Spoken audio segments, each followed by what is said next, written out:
The Galactic Defense Initiative's military academy on Station Nexus 7 prided itself on three things: producing the galaxy's finest officers, maintaining the strictest discipline protocols, and never ever allowing a single breach of their time-honored traditions, which made what happened in Training Bay 7 particularly embarrassing for everyone involved, especially the medical staff, who had to explain to their insurance providers why they needed to order human-grade bone-setting equipment on a Tuesday. Station Nexus 7 hung in the void like a metallic flower, its petals composed of training facilities that could simulate everything from asteroid mining disasters to full-scale fleet engagements. The Academy had been churning out military officers for over 3 centuries, during which time exactly 0 cadets had ever laid a hand on a superior officer. This spotless record was a source of immense pride for Academy Commandant Thrixvar, a 8-foot-tall Krillian whose species had evolved from apex predators, and still retained an unfortunate tendency to bare their fangs when pleased. The Academy's student body represented 47 different species, each bringing their own unique blend of superiority complexes and combat techniques.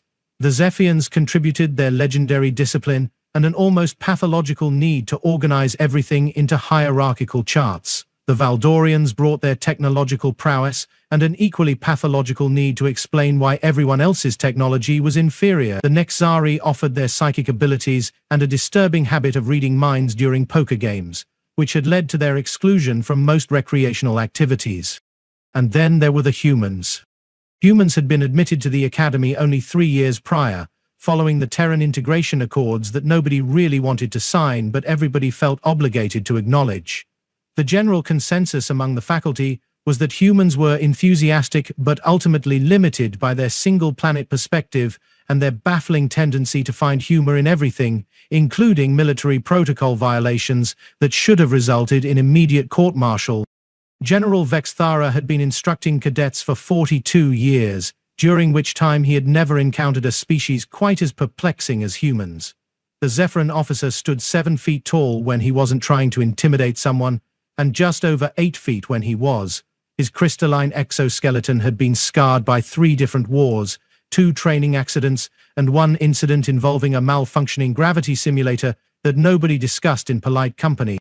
Vexthara believed in the old ways: discipline through strength, respect through fear, and the importance of knowing one's place in the cosmic order.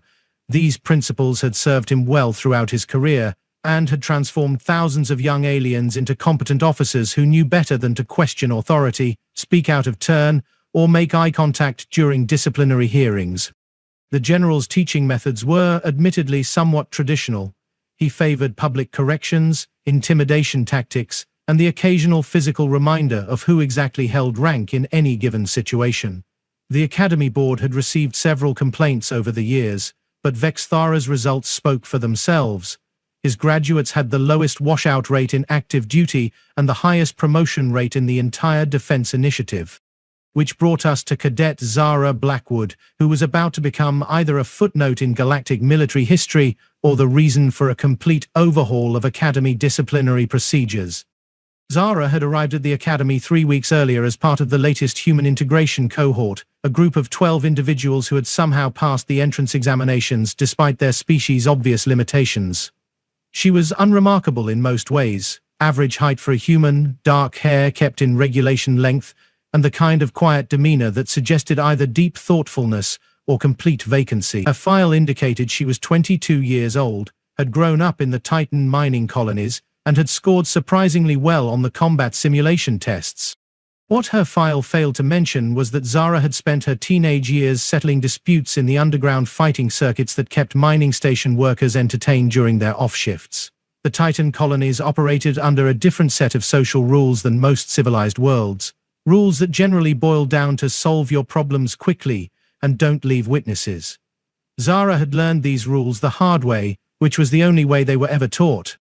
The Academy's other human cadets had quickly learned to give Zara a respectful distance. There was something about the way she moved, the way her eyes tracked movement in a room, the way she positioned herself near exits, that suggested she was operating under a different set of assumptions about personal safety than most people. Her alien classmates, however, had not yet learned to read these particular warning signs.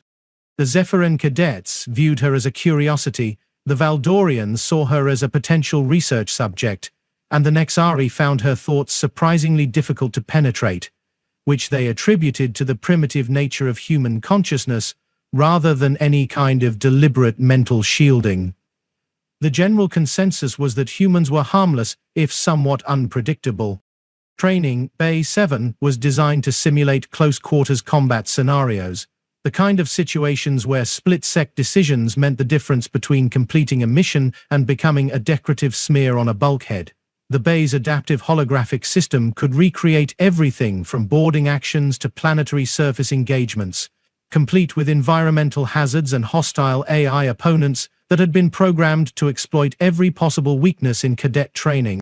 General Vexthara had scheduled a routine discipline session for the third-year cadets, which was academy speak for an hour of public humiliation disguised as constructive criticism.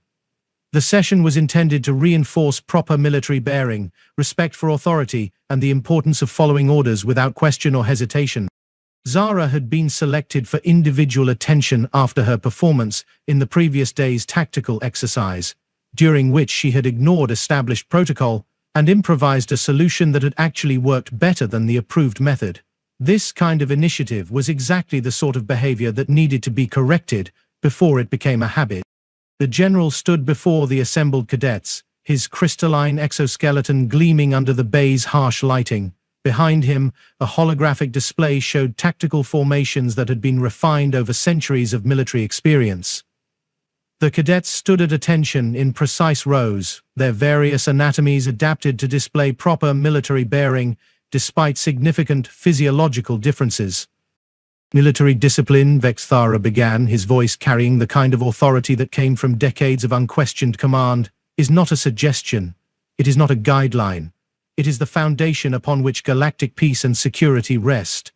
When a cadet decides that established protocol is merely a starting point for creative interpretation, they undermine not only their own unit's effectiveness, but the entire command structure.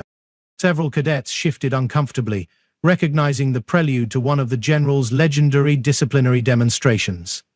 These sessions had become something of an academy tradition, equal parts education and entertainment, depending on one's perspective and proximity to the target. Katie Blackwood, the general continued, his attention fixing on Zara with the precision of a targeting system. Please step forward. Zara moved with the fluid economy of motion that had kept her alive in environments where hesitation was often fatal. She positioned herself at the regulation distance from her superior officer. Feet shoulder-thimp apart, hands at her sides, eyes focused on a point just over the general's left shoulder. Her expression was neutral, professionally calm, giving no indication of her thoughts or intentions. Yesterday's exercise was designed to test your ability to follow established tactical doctrine under pressure, Vexthara said, beginning to circle around her like a predator sizing up prey. Instead, you chose to disregard 3 centuries of military wisdom in favor of what I can only assume was some primitive human instinct. The other cadets watched with the kind of morbid fascination usually reserved for natural disasters or traffic accidents. Public disciplinary sessions were educational, certainly, but they were also a reminder of what happened to those who failed to conform to academy standards. Your improvised solution may have achieved the exercise's objectives, the general continued, but military operations are not judged solely on results. They are judged on adherence to protocol, respect for chain of command, and the ability to function as part of a larger organizational structure. Zara remained silent, which was the expected response during disciplinary hearings. Speaking without permission would only make things worse, and she had learned long ago that sometimes the best strategy was to let the other person exhaust themselves before taking action. The human tendency toward independent thinking, Vexthara said, his voice taking on the condescending tone he reserved for discussions of inferior species, is a liability in military operations. Your people's chaotic nature may serve you well in primitive environments, but here, in the realm of advanced civilizations, such behavior is not only inappropriate, but dangerous. The general stopped directly in front of Zara, towering over her with all the subtle intimidation tactics that had proven effective over 4 decades of military service. His crystalline features reflected the bay's lighting in patterns that were designed to trigger instinctive fear responses in most sentient species. Do you understand the seriousness of your breach of protocol, Cadet? Yes, sir, Zara replied, her voice steady and professionally neutral. I'm not convinced that you do, Vexthara said, leaning closer. Your species has a reputation for arrogance that far exceeds your actual capabilities. You seem to believe that your primitive instincts are somehow superior to tested military doctrine. The general's voice was rising now, carrying clearly throughout the training bay. This was the part of his disciplinary sessions that other instructors found most effective. The systematic destruction of a cadet's confidence and self-respect, designed to replace independence with obedience. You will learn to respect authority, Cadet Blackwood, or you will find yourself returned to whatever barbaric mining station spawned you. The galaxy has no place for undisciplined humans who cannot learn their proper place in civilized society. Zara's expression remained unchanged, but something shifted in her posture, a subtle redistribution of weight that suggested preparation for movement. It was the kind of change that might have been noticed by someone with extensive combat experience, but General Vexthara had spent most of his career dealing with civilized species who responded to intimidation with submission. Your silence is noted, the general said, interpreting her lack of response as evidence of proper correction. However, I believe a more concrete lesson is required to ensure that this message is properly received. What happened next would be analyzed, dissected, and debated for years afterward. Academy security footage would be reviewed frame by frame, witness statements would be taken and retaken, and several textbooks on interspecies military relations would require significant revision. General Vexthara raised his right hand and delivered what he intended to be a disciplinary slap across Zara's face, the kind of corrective physical contact that was technically within regulations and had proven effective in reinforcing proper military hierarchy among dozens of different species. The slap never landed. Zara's reaction was so fast that most observers initially thought the general had somehow missed his target. Her left hand moved in a blur of motion, intercepting the general's wrist with precision that spoke of extensive training and practical experience.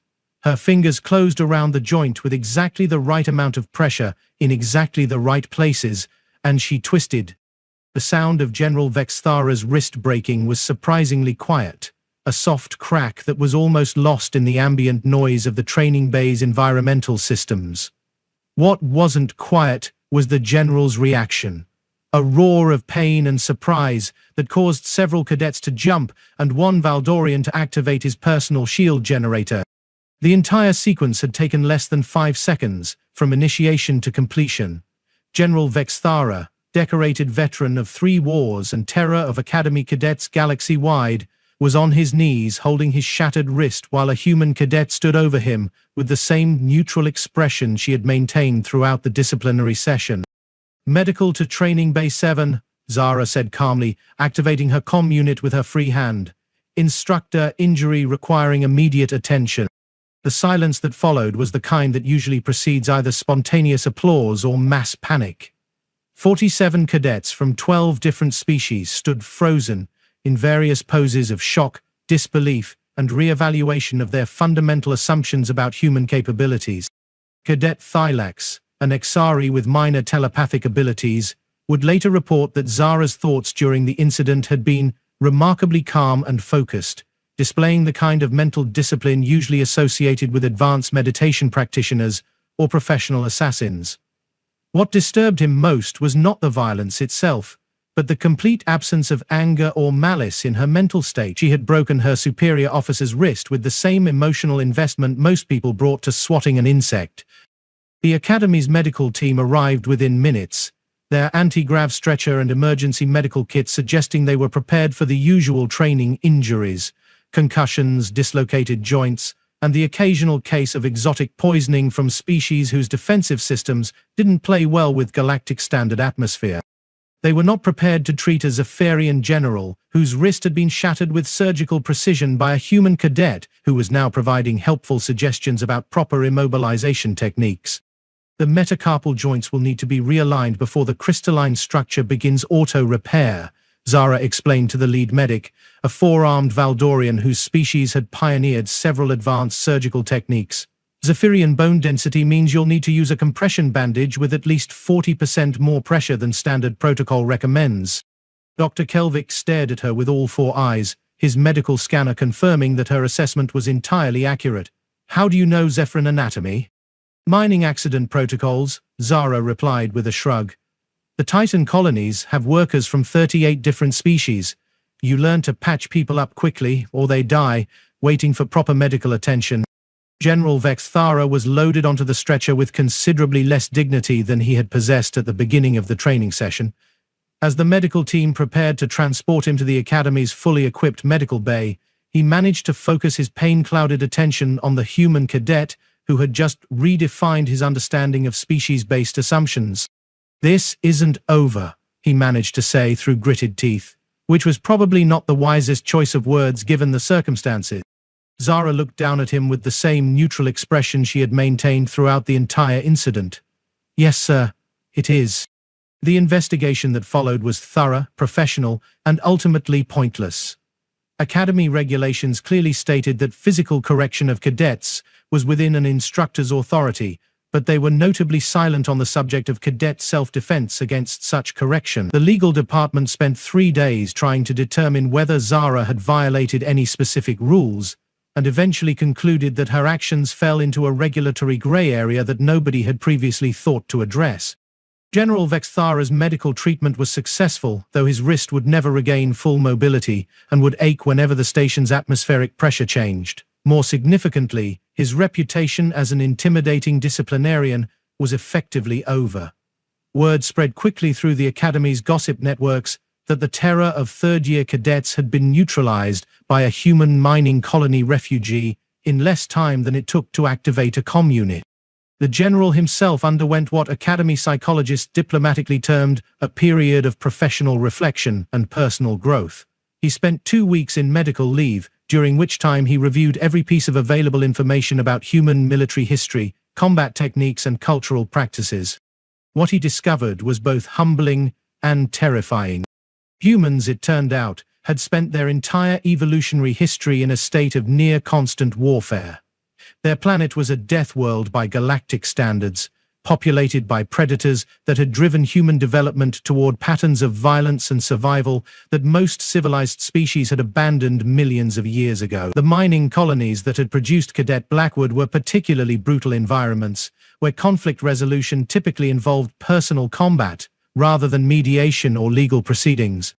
The Academy's intelligence files on human military capabilities made for sobering reading. Humans had mastered warfare to a degree that bordered on artistic expression. They had weapons, tactics, and strategies that other species considered either impossible or insane. Their history was a catalogue of conflicts that had driven technological and social development at rates that violated several established theories about species advancement. Most disturbing of all was the revelation that humans had been deliberately downplaying their capabilities during the integration process. The 12 human cadets at the Academy represented the more peaceful and diplomatic members of their species, selected specifically because they were considered least likely to cause incidents or cultural misunderstandings. General Vex Thara returned to duty with a significantly modified perspective on human integration and military training.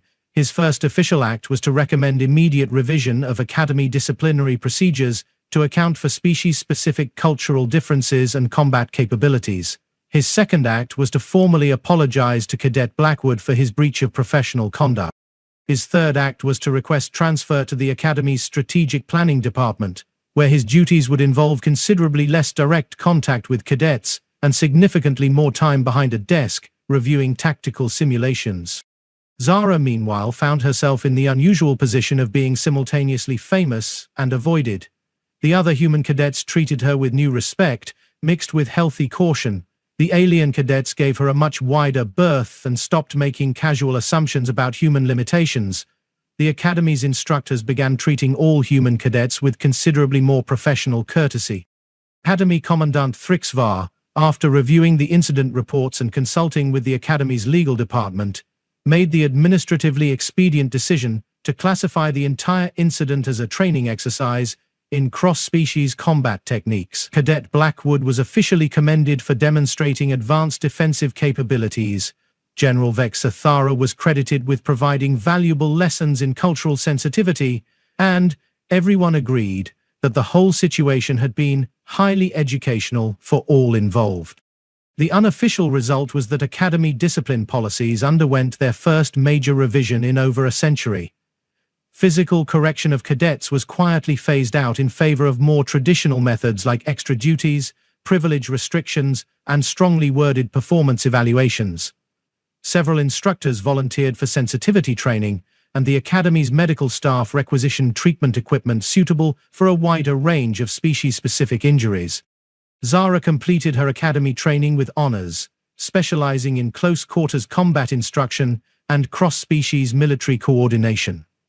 Her graduation thesis on adaptive combat techniques in multi-species military units became required reading for Academy instructors and was later published in the Galactic Defense Initiative's professional journal.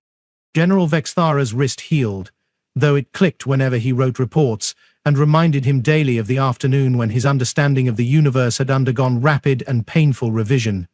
He never again made physical contact with a cadet during disciplinary sessions, and his teaching methods became considerably more focused on intellectual development rather than intimidation. The Academy's reputation for maintaining strict discipline remained intact, though the methods used to achieve that discipline became considerably more nuanced.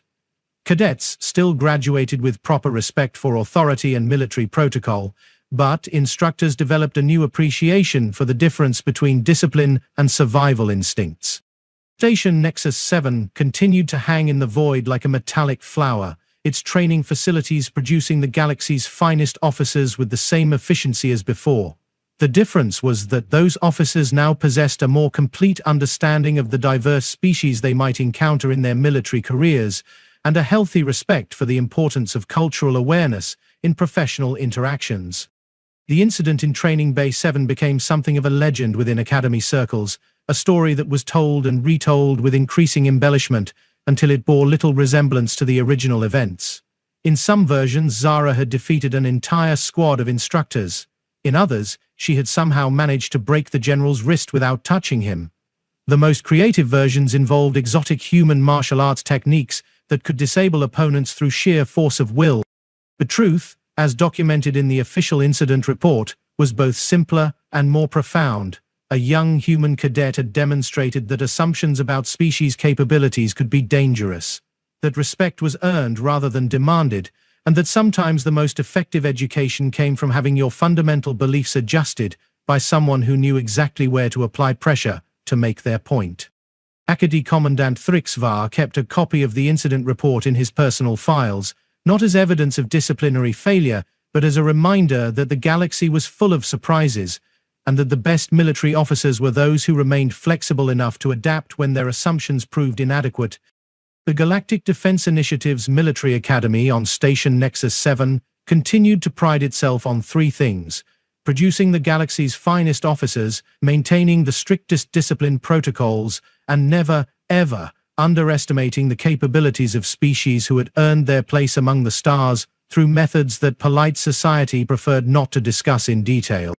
Which was probably why their graduates had such successful careers, and why Academy medical staff maintained the most comprehensive interspecies trauma treatment facilities in known space, just in case anyone else decided to test their assumptions about the limitations of their fellow sentient beings.